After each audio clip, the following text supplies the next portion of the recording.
Hello, my name is Quintessence and I'm a developer advocate here at PagerDuty, and I'm going to be talking to you about DevSecOps and secure incident response. Most of my slides are very text light intentionally, but any slide that has resources that I'm directly linking to will have this handy little link icon, and then I'll be linking to the entire page at the end of my presentation. Let's take a look at how software requests are handled now. Probably looks really familiar. You have either a feature or a bug fix or something coming into a queue, so someone's doing a submission process of some kind. It gets entered in and then it gets triaged for where it's going to be worked and when, and it enters into a very familiar life cycle. So we start the planning, we do some design, we start producing some code, do some tests, and so forth. But right towards the end of that life cycle, we vault it over the wall to security. And this is what happens when we, in the normal process, in the now process, when we start saying, okay, well, we're done, so we're going to have security review it and see if there are any issues that come up. And because they're towards the end, usually there are, what ends up happening is you get this volley procedure where you go through the entire loop again, you get through the testing, etc. For anything that they kick back, you kick it over. There might be new things introduced, they kick it back and forth. And this introduced a lot of frustrations on both sides. So on the one side, on the dev and or ops side, you usually have something that, at least in your mind, you've conceptualized as done by some definition of done. And what you may not realize is you're probably expecting, when you send things over to security, that they're going to kind of check a box and be like, yes, complete. And everybody goes out and has coffee or whatever you're going to do when you're done with whatever massive work you've just completed. But unfortunately, because they haven't seen it, you rarely get that done. And what ends up happening is when they send things back to you that you've kind of internally felt is done, and they say it's not done, you're like, what do you mean it's not done? It's done. Well, on their side, they feel like they could have told you sooner if they had been asked sooner, right? Because depending on what they find, it might have been something as early as in the design. It might be a dependency that was chosen. It might be an image that wasn't scanned, something like that. And they would have been able to provide more feedback if they had been asked. And so there's a lot of frustration here. And this probably starts to sound a little familiar to frustration that a lot of groups, specifically Dev and Ops, had some years ago that we actually tried to resolve with Dev and Ops, right? There was a lot of friction between these two groups because they needed to work together, but their workflows were not combined in a way that was helpful to them. And kind of getting ahead of myself a little bit here, if we start to think about security, needing to work with Dev and Ops kind of in a similar way, what can we introduce to make these workflows streamline? And the answer and what I'll be talking about today is DevSecOps. And what is DevSecOps? DevSecOps stands for Development Security and Operations, and it seeks to integrate the security across the software development lifecycle and streamline the workflow of these three groups. And to be very specific, DevSecOps is not a few things. It is not replacing security with development or operations, or expecting development or operations to become security specialists, or expecting security specialists to become development or operations. And that's a mouthful. But succinctly, and kind of what I indicated before, what we're really trying to do is do for development, security, and operations what DevOps did for development and operations. And the way that we do this is by a couple of mechanisms. The secure software development lifecycle via shifting left, which is a phrase that you probably have heard a few times before now. The idea with the entire process is to break down the barriers between these groups. So similar to before, you had a dev silo and an ops silo, and that was not ideal, and now you have a streamlined workflow. So now we have dev and ops kind of in a silo together now, and security outside in their own silo. And when you start to look through the entire streamlined work process, it looks a little like this. It's a very simplified diagram, and you'll notice something a little bit different here. When we're looking at dev and ops, when you unify their workflow, it really just kind of comes together in the middle, right? So you still have a very strongly dev heavy side and a strong ops heavy side, but when we're looking at security, it actually needs to hug all the phases across that life cycle. If you want to be a little more prescriptive, here is one example of a secure development life cycle. And just to be very, very, very clear, this is one example, right? Yours may look different. Somebody else's might look different from yours. Everyone has different requirements. But I really wanted to show something that was a little more specific than this. This specific secure software development lifecycle actually comes from the 6 pillars of DevSecOps. And you can see here there are different activities to be done at every phase. So you have things in secure design, coding, you have testing, you can do things in your CI/CD pipeline that are security centric, as well as in your deployment phase, as well runtime and monitoring. And to look at a few of these, you have the secure architecture and design. Threat modeling was on there, which is an activity that I'll talk about in a minute.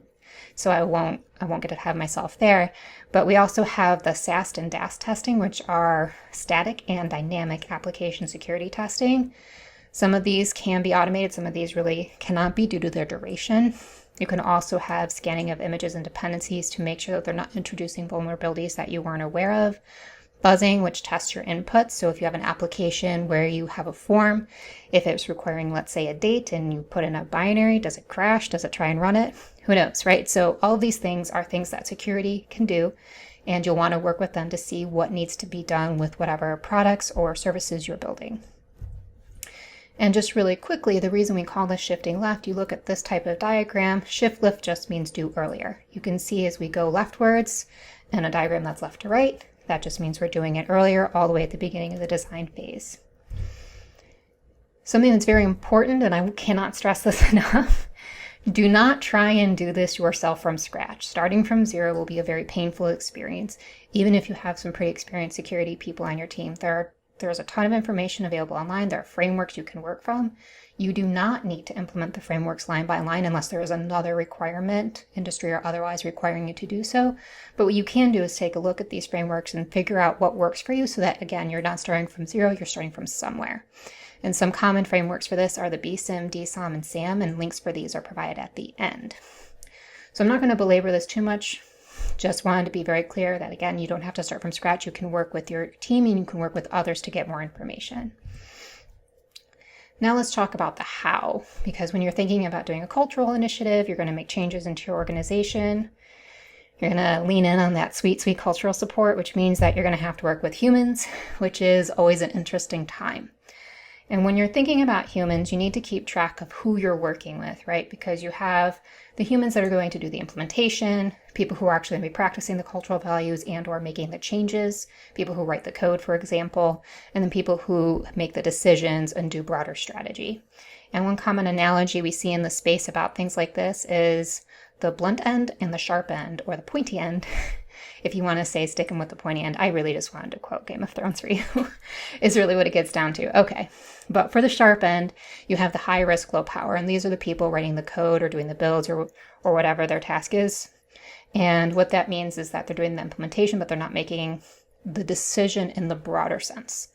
Whereas at the opposite end, you have the blunt end, it's kind of guiding the spear, to say it more correctly. And what that means is they're not doing the implementation, so they probably don't even know what the code base looks like, but they do know what they want. And this is usually the higher levels, the execs or the managers and so on. And long-windedly, it's all about getting exec buy-in. So if you need to make this type of cultural change and you need to start integrating security into your life cycle, you need to make sure that you're talking to the different management or exec layers so that you can get their approval, because they're the ones with yay, nay power. Also, they're the ones that are going to be approving things like when you're planning out and staging out work, if they're expecting to see a certain return on that work or a certain number of features being produced or whatever they're measuring or looking at, they're going to see fewer of those when you're spending time on training and changing the way that you're making that work flow. And so what you want to be able to communicate to them is, this is what we're intending to do. This is why you'll see this short-term, I'm going to say loss. It's not really a loss. It's just going to be a reduced velocity. And then you're going to explain the longer-term benefits as a gained velocity, but also more secure product, increased trust, and so on. Going into the ICs, we want to talk a minute about not tricking staff. This is actually a policy we have here at PagerDuty. Common example, most common example is phishing emails. So if you think about it, when you have internal companies that send out phishing emails, usually the way this works is they send out an approved one, and if you click it, you either get an email that says gotcha, or you get signed up for a training, or both. And it's not necessarily too huge a deal unless your organization makes it so. But what it does do is it trains people not to reach out to security if there are other problems, if they click on something or if they notice a vulnerability on their machine or something, because you've kind of trained this expectation that the issue won't be solved or won't be solved immediately. Instead, it's going to be kind of pivoted and you're going to have to do these other things. And they're kind of punishment oriented. And what you kind of want to do instead is teach people how to recognize the exploits instead of punishing them for falling for them. Because really with how many people are online and how many things that we get, like over the course of the pandemic, since I'm picking on phishing emails right now, there are people sending out phishing emails about stimulus checks and COVID vaccines and all sorts of things that are really predatory because phishing emails are predatory.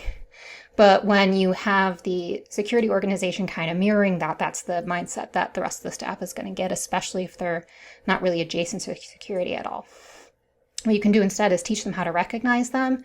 And what this will do is teach them to kind of trust you as a trusted advisor kind of role. And they will start to reach out to you when you start to teach them about other things.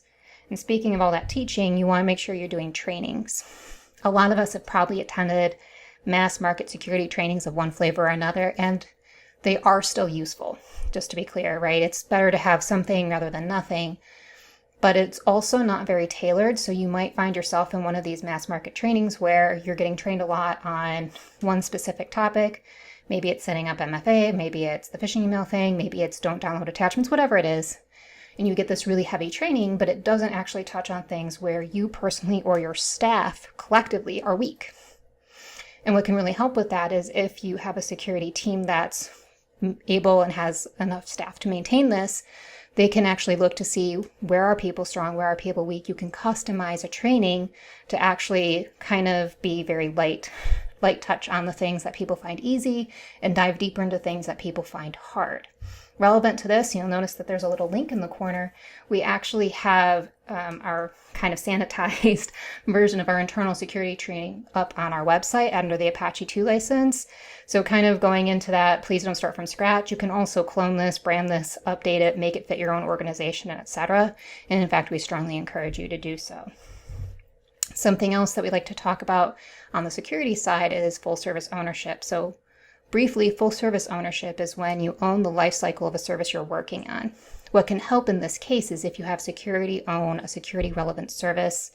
Quick example, if you're using HashiCorp Vault, something like that, and they can maintain that service in production. And what that will allow them to do is get some visibility into why dev and or ops are sending requests to them the way that they are, because they'll start to know what expectations are coming down on those teams and can start to anticipate them. Something that can help development and or operations get more security conscious are games like Capture the Flag. And the idea here is you might have like a file in the root directory and the contents of that file are the flag, the digital flag. And so you need to be able to access that file without doing something simple like just switching to root user. You need to actually do something like a privilege escalation or whatever the exercise calls for to capture the flag. Now, the goal of this is to actually increase how security aware you are so that you can start to understand whether or not an exploit is easy or difficult to do. And then you can keep that in mind when you're writing your code. Threat modeling is something that all groups can do together. And in fact, you might actually want to include product as well, because they're going to also need some security awareness or some awareness into how the product is being developed. And the idea is that this group sits together, and when there's, let's say, a feature or a major upgrade or a major fix that's happening, you start to model out what risk it introduced and how it introduced it. So if you're going to start switching from an external payment platform to an internal one, and now you're going to be holding, payment information. What does that introduce? How are you designing it? And so this threat modeling exercise can really help because there's going to be massive cross-team collaboration here. And of course, once you go through all of these things, you'll never have another security incident again. Just kidding. And because you will have security incidents, because it's about minimizing them and making sure that they're not as severe rather than eliminating them, although that is also a goal, I want to review our secure incident response process. And this is our 14-step generalized process that we do here at PagerDuty. The steps may be a little bit different for you depending on the type of incident and their order, but let's go through these one by one. So the first thing you want to do is stop the attack in progress. So for example, if someone has gotten behind a firewall, if that's the case, you want to make sure that you cut off their access and stop whatever they're doing, stop the download, stop whatever they're reading. Then you want to cut off the attack vector. So if there's a compromised token or whatever, you want to make sure you do that rotation as quickly as possible. An analogy for this is if someone broke into a house, your first step is to physically remove them. And then the second step is to lock doors and windows and stuff so they cannot get back in, at least not via the same route. And so that's what we're doing with these two steps. We're getting them out and then preventing reentry. At this point, you're going to assemble the response team. Now, this is a little different from a non-security incident because if you recall, a more standard or a non-security incident response process is to assemble first, sometimes even to determine who owns that incident or owns that service. That is not the case here because unlike a traditional like outage or latency, data could be read, copied, compromised in some way. You really need to cut that off first before you start to assemble people. That said, the caveat here is if it's not a quick fix, you want to assemble people to cut off, right, to cut off access. So make sure you choose whatever is appropriate to the situation. Once you're there, you want to isolate any affected instances, servers, incidents, VMs, databases, or whatever is being touched at the time. And then you'll want to work on the timeline of the attack. So the attack as you see it today might be longer than it appears. So it might be longer than the 5 minutes that this has been going on or however long this has been going on. If you, for example, have discovered that the cause of whatever's happening is a vulnerability or a CVE that's been introduced in your environment, they could have been using that vulnerability for a long time, an hour or a month or more, depending, again, on the timeline. So you need to start working through and see how long they either definitely had access and or possibly had access. Then you need, if there is a data breach, to identify compromised data and assess the risk to other systems. So the idea between these two steps is if you know that they were copying data of a very specific table, but if they had access to that table, let's say to another one that's in the same space or in the same schema or whatever they're doing, then they can actually be copying that or have at least read that. So that would be a risk to that other system, that other set of data. And so when you're at this phase, you're also going to be assessing the risk of reattack. Again, if some vulnerability was introduced into your system, if it's not something you can personally patch or fix, that changes how likely it is for it to be exploited again. You'll also want to apply any additional mitigations, additions to monitoring, etc. And this is super important if you were notified by like a human response rather than your monitoring system. So let's say that you just happened to notice a massive data copy or something like that, but no monitors went off for that case. You'll want to make sure that you update those monitors to handle whatever thresholds you think are appropriate and check for, logins that don't make sense and so forth. You'll also want to make sure you do a forensic analysis of compromised systems. So earlier, if you had a data breach, you would have put everything in read-only mode and kind of locked it down so that there could have been no other changes. And now you're going to be looking at to see, now that nothing's been changed, do some forensics. You may need a third party for this to see what actually has been happening. If anything, was it just copied? Was it changed? What went on here? Now towards the end, and only if necessary, is when you send out an internal communication. And this is very intentionally towards the end of the incident. And another difference from a non-security incident, you may recall that we recommend that in a non-security incident, you're sending out updates every 30-ish minutes because people are anxious wanting to know what's happening. AWS and such, they have whole Twitter pages and status pages devoted to this, where you're sending out communications that say, there's still an outage, we're still working on it, rebooting cluster, communicating whatever is relevant, right? You don't want to do this for a security incident for a couple of reasons. One, you don't really alleviate anyone's anxiety by saying someone's still copying the data. We don't know why every 30 minutes. But the other thing is you don't really give anyone anything to do, right? So you're not telling them, okay, this data is compromised because you don't necessarily know yet. If you're doing it throughout the course of the incident, it's entirely possible that you get to the end of the resolution phase and there's nothing that anyone needs to do. They might not need to be notified. There might not have been a data breach, etc. So extra communication isn't ideal in that case. And the other thing to be aware of is if you're not sure, and until you are sure where that attack is coming from, it could be coming from internal.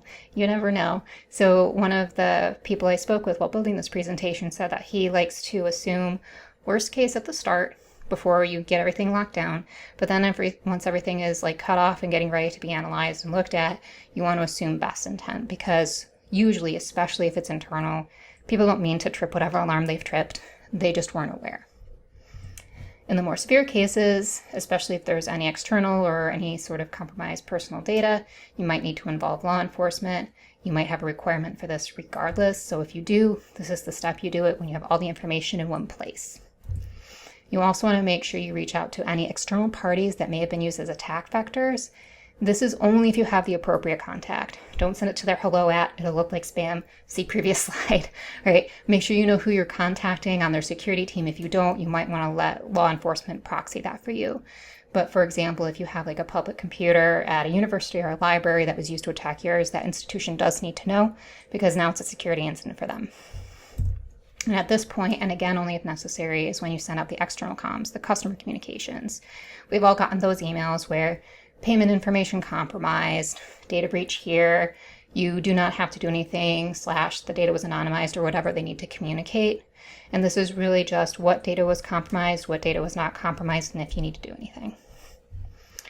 And just as a quick recap, here are the 14 steps. So if you want to screen cap a slide, this is a good one. And all the references with those little links, so the training, the DevSecOps guide that this is based on, the security incident response page, all those frameworks I mentioned and so forth, are all on this page. And with that, I hope you're having an amazing conference, and I will be around for questions. Have a great rest of your day.